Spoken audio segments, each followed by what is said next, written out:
Hello दोस्तों, welcome to main point study. I hope आप सारे के सारे ठीक हो। तो आज हम करने वाले हैं पार्ट 3 कक्षा 12वीं की पॉलिटिकल साइंस का, जिसका नाम है जी समकालीन दक्षिण एशिया। और हम करने वाले हैं जिसके मोस्ट इंपॉर्टेंट क्वेश्चन।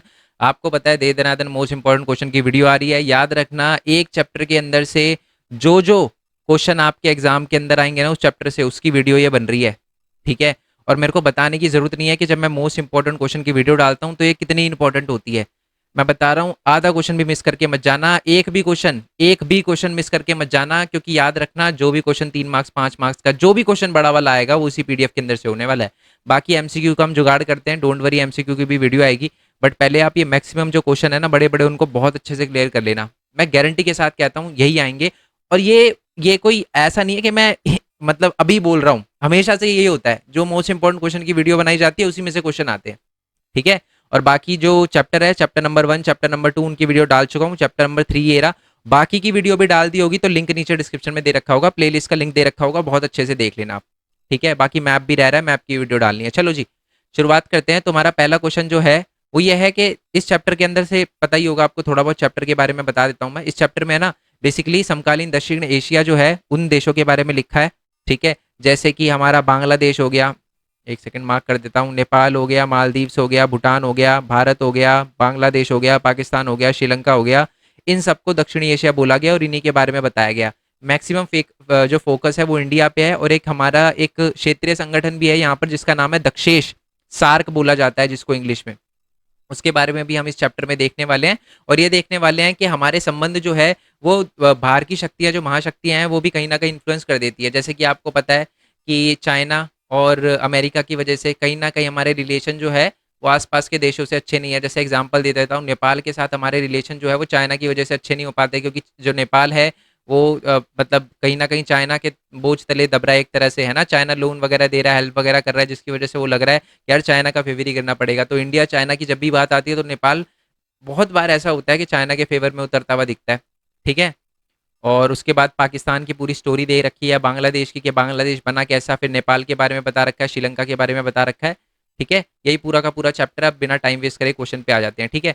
सबसे पहला क्वेश्चन ये है कि पाकिस्तान में लोकतंत्र को कमजोर करने वाले कारण क्या है। मैं आपको बता दूं, पाकिस्तान में है ना, कभी भी लोकतंत्र जो है वो ज्यादा टाइम तक रह नहीं पाता। हमेशा जो है मिलिट्री रूल, यानी जो सैन्य शासन है वो आ जाता है। तो ऐसा क्या है जिसकी वजह से वहां पर मिलिट्री रूल आ जाता है?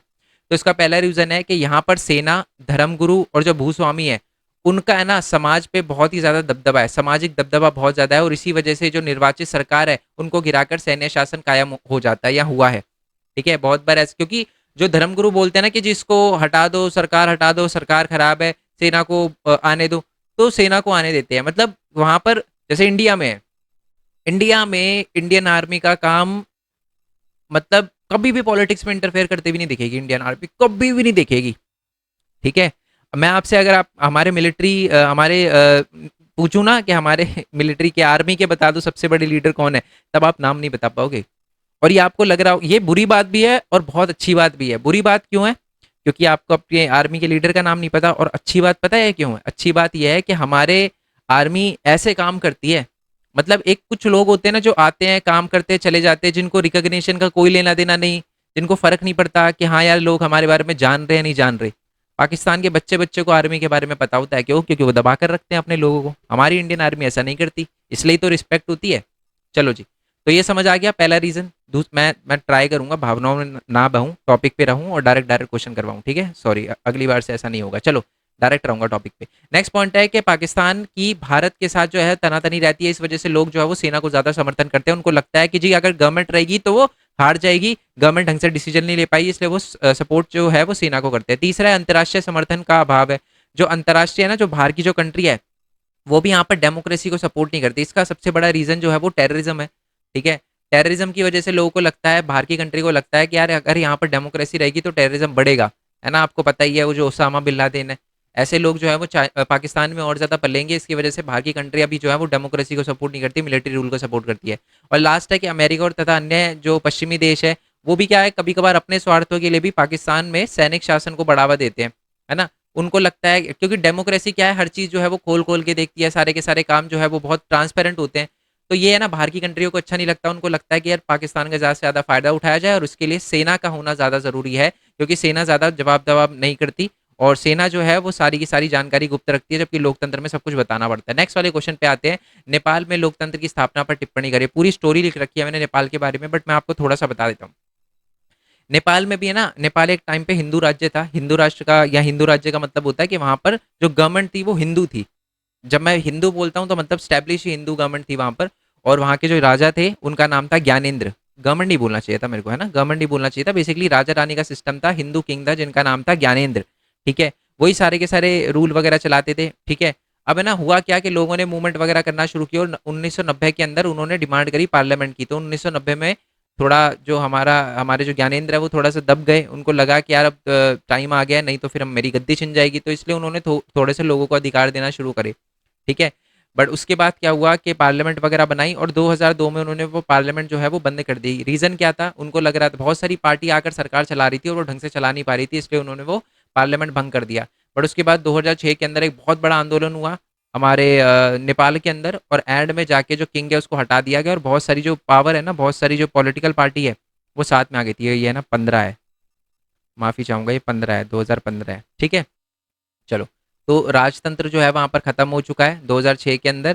ठीक है, क्योंकि सारी की सारी जो पार्टियां हैं वो सारी की सारी मिल गई थी, गठबंधन बनाया था, और एंड में जाके जो है उस टाइम जो है वो लीडर जो बने थे वो बने थे हमारे गिरिराज प्रसाद कोइराला। कोइराला का नाम याद आ रहा है? एक एक्ट्रेस भी है जिनका नाम है कोइराला, और वो एक्चुअल में मनीषा कोइराला नाम है, कभी देखना। तो ये जो एक्टर है वो सही में राजा की बेटी है।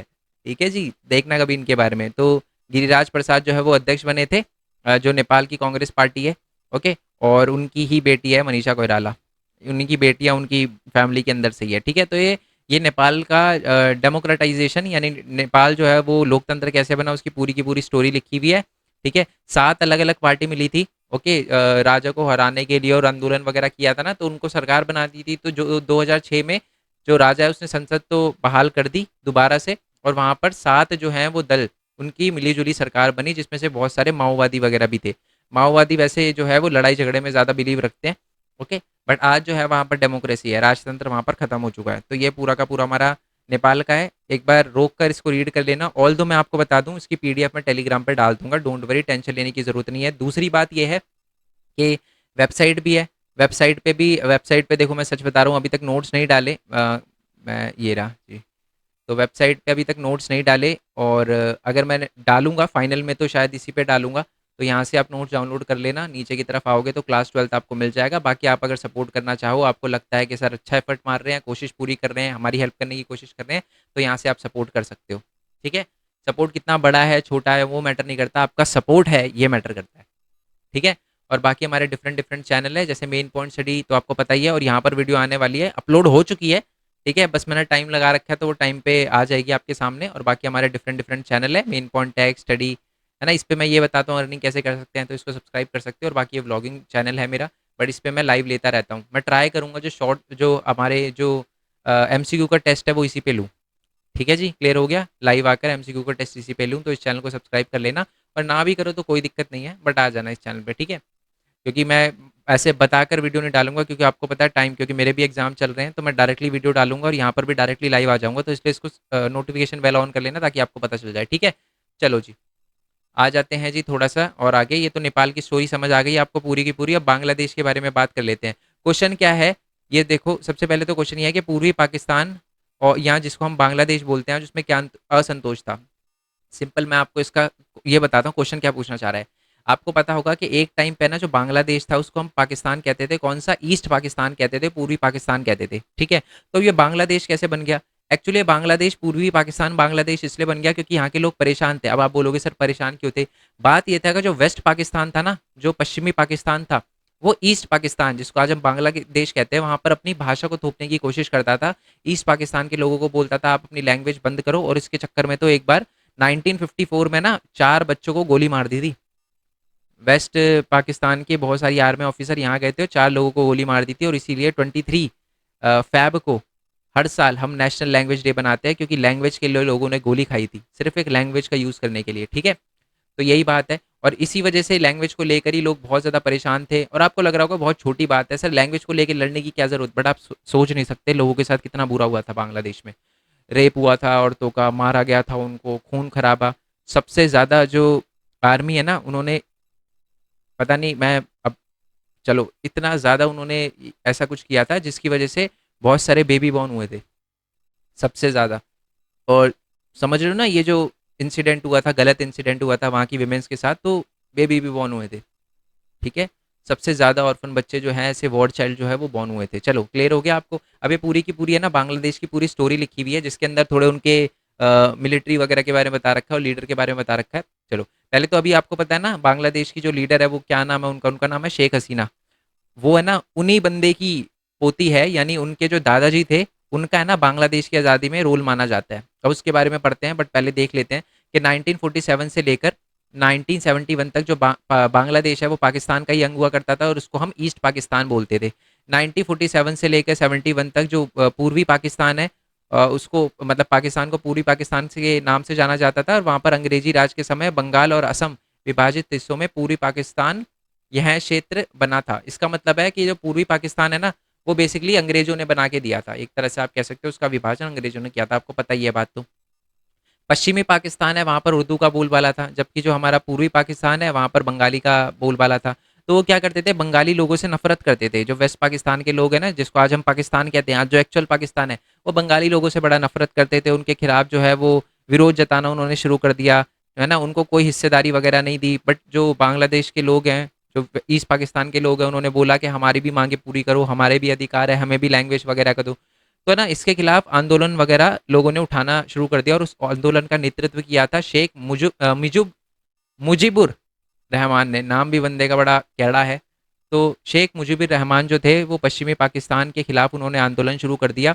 उन्होंने अपनी एक पार्टी बनाई जिनका नाम था अवामी लीग। एक मार्क्स में ना क्वेश्चन आ सकता है एमसीक्यू में, याद रखना, ऑल दो मैं करवाऊंगा जैसे मैंने बोला। बट शेख मुजीबुर रहमान ने अवामी पार्टी बनाई थी 1970 के टाइम में, और उनको बहुत सारी सीटें भी मिली थी। उनको बनना चाहिए था प्राइम मिनिस्टर पाकिस्तान का, बट उनको प्राइम मिनिस्टर नहीं बनाया गया, उनको जेल में डाल दिया गया, ठीक है।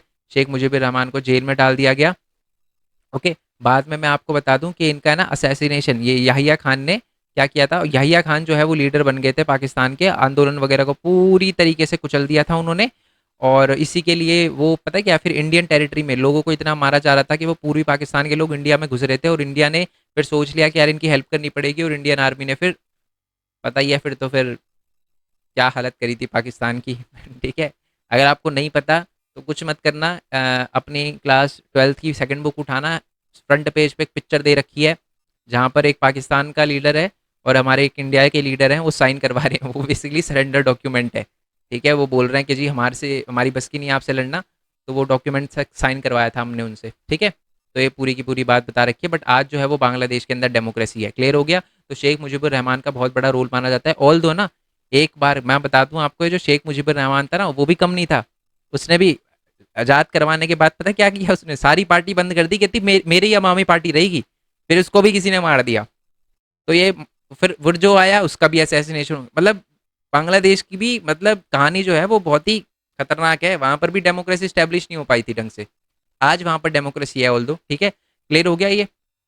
चलो, बाकी मैं पीडीएफ दे दूंगा, रीड कर लेना इसे। आई होप आपको समझ आ गया हो, स्टोरी तो समझ आ गई हो कि 1947 से लेकर 71 तक पूरा का पूरा पूर्वी पाकिस्तान हुआ करता था। लैंग्वेज को लेकर आंदोलन चला, शेख मुजीबुर रहमान ने वो आंदोलन लीड किया, जीता वो अपने एरिया के अंदर से, बहुत सारे एरिया के अंदर से उसको प्राइम मिनिस्टर बनना चाहिए था, बट याहिया खान ने उसके आंदोलन को दबा दिया, उसको जेल में डाल दिया। और बट बाद में फिर इंडिया ने हेल्प करी और वो बेसिकली डेमोक्रेसी वहाँ पर स्टार्ट हो गई। अब श्रीलंका के जातीय संघर्ष के बारे में बताना है, तो पहले मैं श्रीलंका की दिक्कत बता देता हूँ क्या है। ऑल दो अपने चैप्टर नंबर क्लास 10 में चैप्टर नंबर 1 के अंदर पढ़ा होगा। श्रीलंका में ना बेसिकली दो लैंग्वेज बोलने वाले लोग रहते हैं, सिन्हाला, ठीक है, और हमारे तमिल, ठीक है। बहुत सारे तमिल है ना इंडिया से भी श्रीलंका के अंदर गए थे रहने के लिए। बात क्या हुई, जो सिन्हाला लोग हैं वही सरकार में थे, और वो है ना वो अपनी अपनी चलाते थे, तमिलों के लिए कुछ भी काम नहीं किया उन्होंने। बहुत भेदभाव करते थे, उनकी डिमांड को कभी भी नहीं सुना। और सिन्हाला लैंग्वेज को ऑफिशियल लैंग्वेज बना दिया, बट तमिलों के साथ ऐसा नहीं किया गया, कोई उनकी लैंग्वेज को रिकॉग्निशन नहीं दिया। और इसकी वजह से तमिल लोगों के बीच में बहुत गुस्सा था, और वहाँ पर है ना एक ऑर्गेनाइजेशन बन गया। तमिल लोगों ने एक ऑर्गेनाइजेशन बनाया जिसका नाम था लिट्टे, लिबरेशन ऑफ टाइगर तमिल इल्म, LTTE बोलते हैं, ठीक है। तो इसने क्या किया था, बेसिकली लड़ाई लड़ना, सिविल वॉर स्टार्ट हो गई थी, खून खराबा हुआ था बहुत सारा। और इसी के चलते है ना 1987 में ये देखो लिखा है liberation of tiger of Tamil इलम। तो 1987 के अंदर हमने सोचा चलो हम लड़ाई को ख़त्म करवाने की कोशिश करते हैं, हमने मध्यस्थता करवाने की कोशिश करी, अपनी आर्मी भेजी। बट 2 साल बाद 1989 में हमारी आर्मी वापस आ गई। ठीक है, ऑब्वियसली अच्छा क्यों वापस आ गई, क्योंकि हमारा लक्ष्य था वैसे शांति फैलाएंगे वहाँ पर बट वापस आ गए क्योंकि हमारे जाने का, सही में बता रहा हूँ, कुछ फ़ायदा हुआ नहीं, है ना। वो कभी मैं पता है दिक्कत ये थी कि अ, जो गवर्नमेंट थी बांग्लादेश श्रीलंका की, उन्होंने हेल्प मांगी थी इंडिया की गवर्नमेंट से, और गवर्नमेंट वहाँ पर सिन्हाला की थी, तो हमने जाकर सिन्हाला की हेल्प करी वहाँ पर।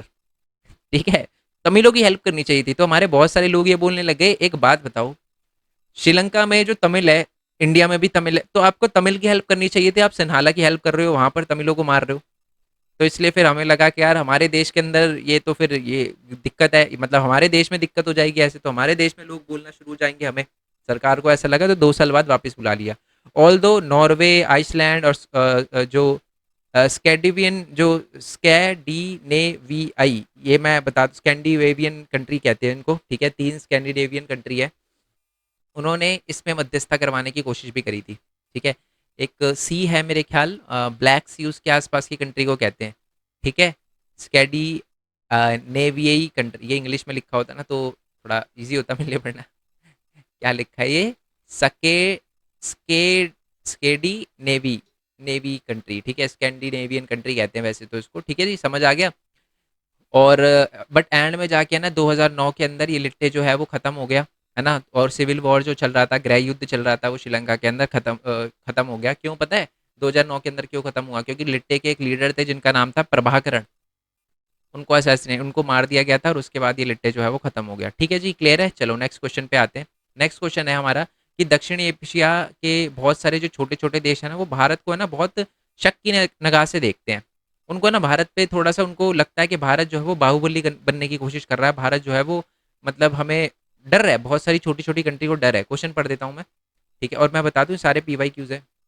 दक्षिणी एशिया के अपेक्षाकृत छोटे देशों के भारत के प्रति आकांक्षा भरे व्यवहार के कारण बताइए। मतलब लोग जो हैं वो दूसरे देश जो हैं छोटे छोटे, नेपाल हो गया, भूटान हो गया, श्रीलंका हो गया, ये हमें शक की निगाह से क्यों देखते हैं, बांग्लादेश हो गया। ठीक है, तो दक्षिण एशिया के देश भारत को एक बाहुबली समझते हैं। क्यों समझते हैं वही बताना है आपको। और वो ये मानते हैं कि वो है ना, जो भारत है वो छोटे छोटे देशों पे दबदबा कायम करना चाहता है।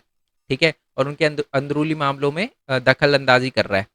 और इस ऐसा वो क्यों सोचते हैं वो आपको बताना है। बट पहले तो मैं आपको ये बता दूं, भारत ऐसा कुछ भी नहीं करता, क्योंकि एग्जाम में क्वेश्चन भी आ सकता है। क्या भारत सच में ऐसा कर रहा है? नहीं, भारत ऐसा नहीं कर रहा। भारत अंदरूनी मामलों में कोई इंटरफेयर नहीं कर रहा। ठीक है, तो भारत के बहुत सारे जो भारत के अड़ोसी पड़ोसी देश है वो भारत पे भरोसा नहीं करते, और उनको लगता है कि भारत बाहुबली बनने की कोशिश कर रहा है, बाहुबली समझते हैं भारत को। इसके 3 कारण हैं। सबसे पहले तो यह है कि भारत जो है वो दक्षिण एशिया में सबसे शक्तिशाली और सैनिक शक्ति, सबसे शक्तिशाली सेना में भी और वैसे भी सबसे शक्तिशाली देश है।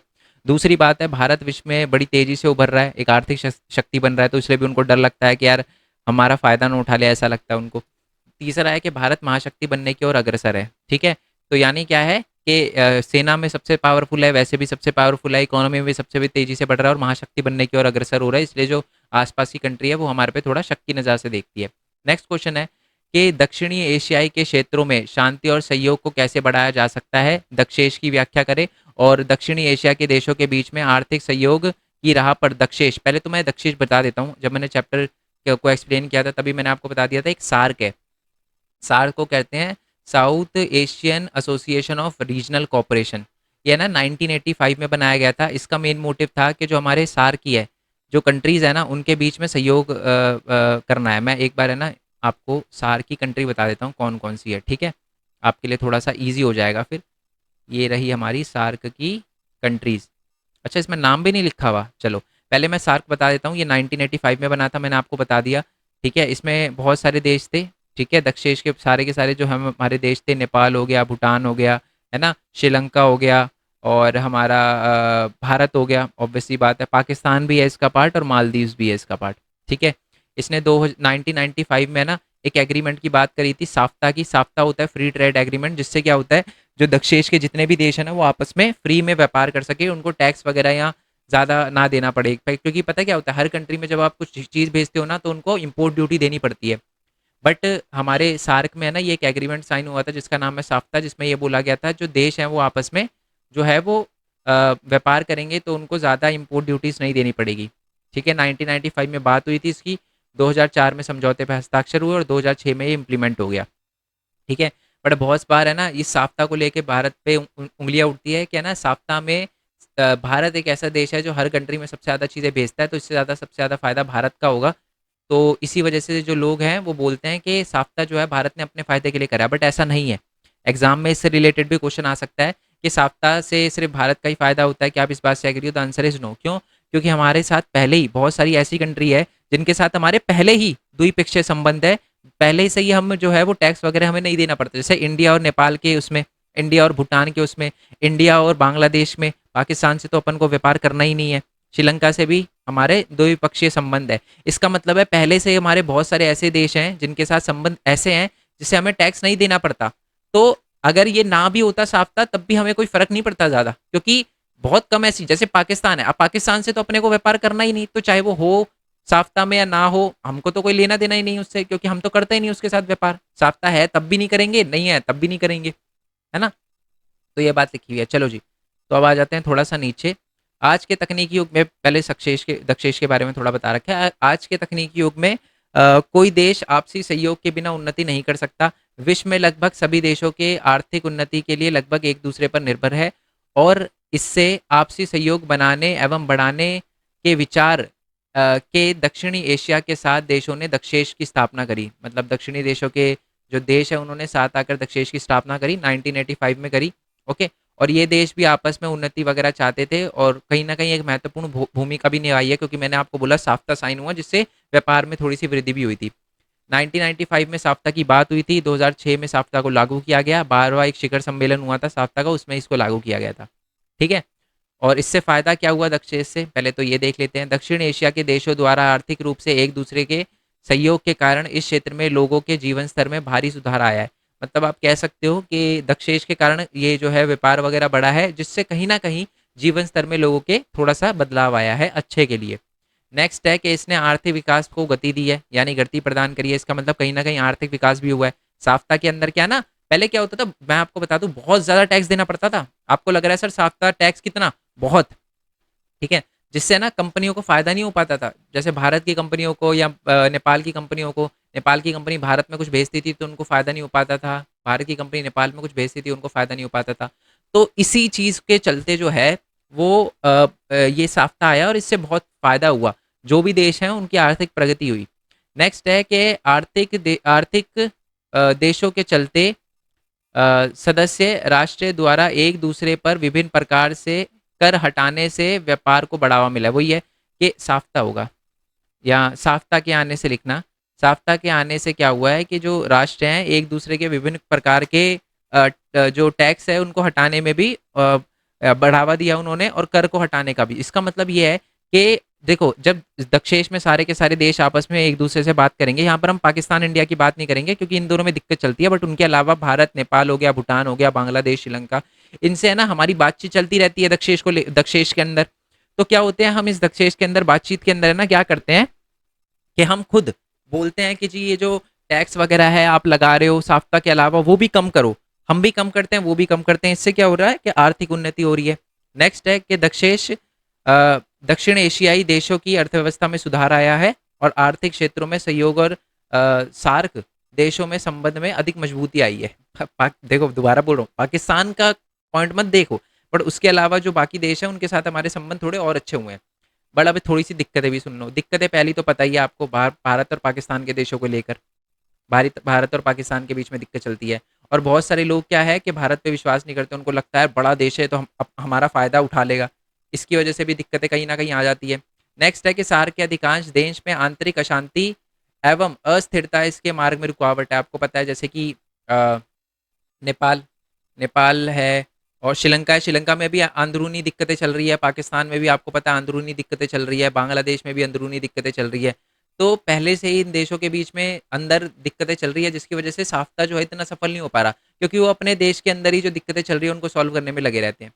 नेक्स्ट है कि सार्क देशों में अधिक मात्रा में अनपढ़ता अनपढ़ता यानी असाक्षरता लिखना चाहिए था। असाक्षरता, बेरोजगारी, जो है वो भुखमरी, ये सारी की सारी पाई जाती है। ये भी एक दिक्कत है क्योंकि वो अपनी ही प्रॉब्लम टैकल करने में लगे रहते हैं। ठीक है। अब ये है कि हम सुधार कैसे कर सकते हैं सार्क में। पहले तो भारत और पाकिस्तान को साथ मिलाकर सॉरी, हंसना नहीं चाहिए बट ठीक है, अ, मतलब ये लिखना है आपको साथ में। देखो दिक्कत मैं आपको बताऊं, दक्षिण एशिया में अगर भारत और पाकिस्तान साथ में आ जाए फिर कोई किसी को नहीं रोक सकता दुनिया में, ठीक है। बट इम्पॉसिबल है, बट कहा जाता है कि अगर भारत पाकिस्तान के उसमें सुधार आ जाए तो हमारी बहुत सारी दिक्कतें जो हैं वो खत्म हो जाए। एटलीस्ट टेररिस्ट से रिलेटेड तो खत्म हो जाए, वो भेजना बंद कर दे थोड़े से। सार्क देशों को भारत पर विश्वास करना चाहिए। बहुत सारे सार्क देश है वो भारत पर विश्वास नहीं करते, अगर वो करे तो वो सार्क ज़्यादा सुधार आएगा सार्क में। नेक्स्ट है कि सार्क की सफलता के लिए सार्क देशों को शांति और अस्थिरता आवश्यक है। मतलब उनको अपने देश में शांति और अस्थिरता जो है उसको खत्म, शांति लानी चाहिए और स्थिरता लानी चाहिए, जिससे जो है वो व्यापार वगैरह के बारे में और सार्क के जो मुख्य मुद्दे हैं उन पे बात कर सके। यानी जो हमने सीमाएं देखी थी ना, उन सीमाओं का ही अपोजिट लिखा है। यानी सीमाएं हैं ये, और इन सीमाओं को अगर आप सॉल्व कर दो तो वो सुधार है। यस और नो, क्लियर है ना? चलो जी, नेक्स्ट वाले टॉपिक पे आ जाते हैं कि दक्षिण जो एशिया है में राजनीति में जो चीन है और वो अमेरिका है, उनकी भूमिका बताइए। मैं आपको बता दूं, जो दक्षिण एशिया के देश है ना, जैसे भारत, नेपाल, पाकिस्तान, इनमें ना जो चीन है और जो अमेरिका है, उनकी भूमिका बताओ। मैं आपको बता दूं, एग्जाम में कभी कभार है ना चीन और अमेरिका भी नहीं लिखा आता, ये लिखा आता है दक्षिण एशिया में द्विपक्षीय संबंधों को जो बाहरी शक्ति है वो कैसे प्रभावित कर रही है। जैसे मैं सिंपल एग्जांपल देता हूँ कि इंडिया और चाइना के रिश्ते सुधर रहे थे, और भी सुधर सकते थे अगर वो जो चीन है या चाइना है वो पाकिस्तान के ज़्यादा नज़दीक ना जाता। तो यही बात लिखी हुई है। ओके। दूसरी बात है, शीत युद्ध के बाद दक्षिणी एशिया में अमेरिका का प्रभाव तेजी से बढ़ा है। और आपको पता है कि अमेरिका जो है वो भारत और पाकिस्तान के रिश्ते में जो है वो सही करने की कोशिश कर रहा था, ठीक है। तो यही बात बोली गई है कि इससे कहीं ना कहीं मध्यस्थता करने में भूमिका निभाई है अमेरिका ने, ठीक है। और बहुत बार ऐसा भी हुआ है जब उसने सपोर्ट करा है पाकिस्तान का, तो ये भी एक दिक्कत है, ठीक है जी। तो कहीं न कहीं भारत और पाकिस्तान के रिश्ते, या भारत और नेपाल के जो चाइना के रिश्ते जो हैं, वो बाहरी शक्तियों से कहीं न कहीं खराब हुए हैं। जैसे कि आपको पता है, दोबारा से बता देता हूँ मैं ये वाला आंसर क्योंकि इम्पोर्टेंट है। क्वेश्चन ये है सिंपल कि बेसिकली हमारे जो रिश्ते हैं आपस में, दक्षिणी एशिया के देशों के रिश्ते, वो बाहरी शक्तियों से कैसे प्रभावित हो रहे हैं। पहला है कि इंडिया और पाकिस्तान के रिश्ते थोड़े से अच्छे हुए थे, किससे? बाहरी शक्ति की वजह से, अमेरिका की वजह से। बट फिर 1971 में खराब भी हुए, वो भी अमेरिका की वजह से, ठीक है। तो ये कहीं ना कहीं भारी शक्तियां भी अफेक्ट करती है। अगर भारी शक्ति पाकिस्तान को फेवर कर रही है तो इससे इंडिया के लिए दिक्कतें बढ़ जाएगी, तो लड़ाई हो जाना शुरू हो जाएगी। नेक्स्ट है, वो इंडिया और चाइना के रिश्ते भी सुधर सकते थे अगर चाइना जो है वो पाकिस्तान को सपोर्ट ना करता। तो यहाँ भी रिश्ते जो हैं बदल रहे हैं बाकी कंट्रियों के वजह से, ठीक है। नेक्स्ट है कि ऐसे दो मामले बताओ जिससे इंडिया और बांग्लादेश के बीच में अच्छी बातें, सहयोग है, और जिसमें असहमति है। सहयोग किसमें है कि 1996 दिसंबर में है ना हमारा एक जल संधि, गंगा के जल के बंटवारे को लेकर एक एग्रीमेंट हुआ था जिसको कहते हैं फरक्का एग्रीमेंट, 1996 में हुआ था, याद रखना। इस पे हमारी बात चलती है, ये सहमति है हमारी, अच्छी बात है ये।